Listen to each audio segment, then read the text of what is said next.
everybody, and welcome, and thank you for joining me. I am ready to give you my review of Dune Part 2.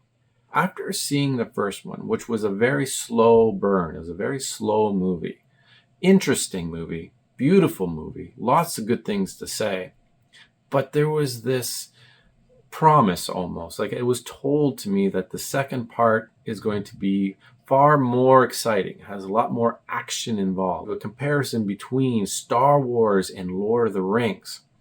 And so did it really live up to that kind of hype? Because that to me is what drove me to be so excited. So for starters, it was a good night. I got a chance to beat the record on a game that I've been trying to beat for a long time. I've been trying to get the highest score on this basketball game, and what a good time it was, and I finally did it. Oh my god! I got all of that on video! You beat the all-time score! The all-time score! I did it. So it was a good start to the night. I was absolutely surprised on how slow it actually was. This was not a high-paced movie as I thought it was going to be. So this is the first part of the disappointment that I'm going to say. So when I start giving you some of my disappointments, understand that it's coming from the idea that this movie was going to be a mash between Star Wars and Lord of the Rings. So for starters, when I say, I'm disappointed, it's not that the movie is bad in any way. So yes, I was expecting a lot more action that they didn't deliver. 90% of the time, everyone was talking at a low voice. Everything was happening like this. It was very slow. I'm telling you, it was so quiet that I wasn't even able to eat my popcorn because every crunch and every chew just was a distraction. So when it came to the action, I found that it was great. However, it was again not as fulfilling as I expected it to be.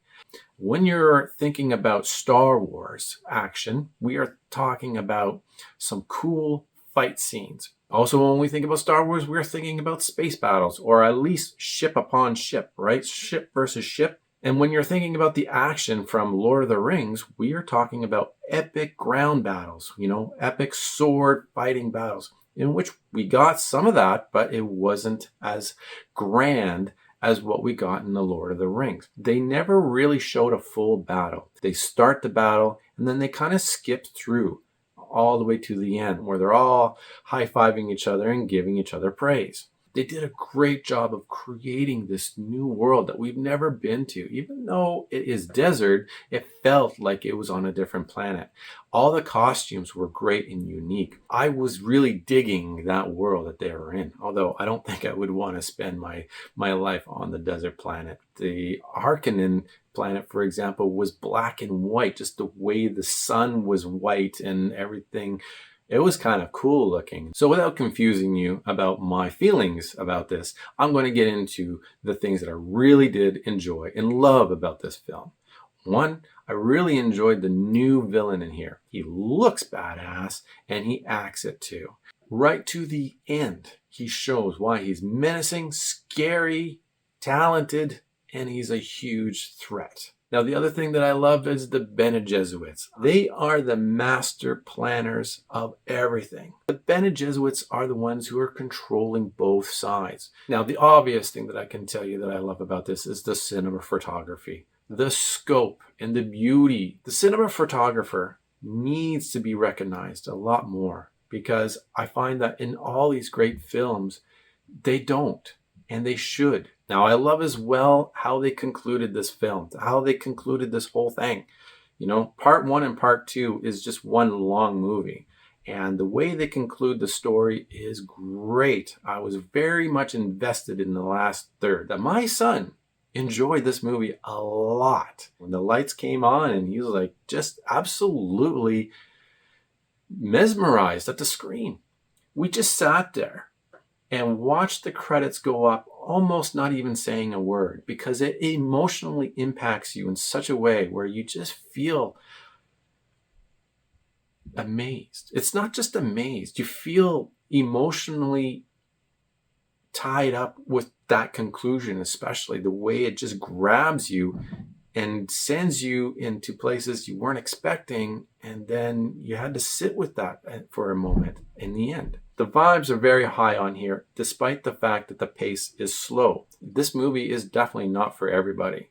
I was very surprised that my son enjoyed it, but there's going to be a lot of people who will rather stick a fork in their eye than sit through all of that. After watching the film, I'm not jumping with joy and fist pumping, which is what I thought I was going to do.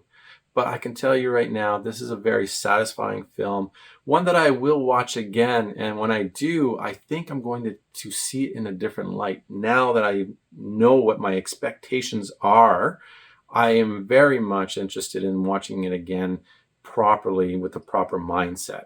So that's why I'm hoping that you get something out of this review today, so to keep your expectations a little bit lower than mine were when it comes to the comparison from Star Wars to Lord of the Rings. That to come at this with the approach that, look, it does have that same feel and flavor of that first film. So if you were okay with the pace, you're just going to get more of that, because the story in here is far more what is important, and it is a great story. And I want to thank you for joining me again today, and stick with me and subscribe to the channel. Hit like on this video to really help me along if you find that it was worth it to you. If you value my review today, please do so. And until next time, enjoy film. Take care, and I wish you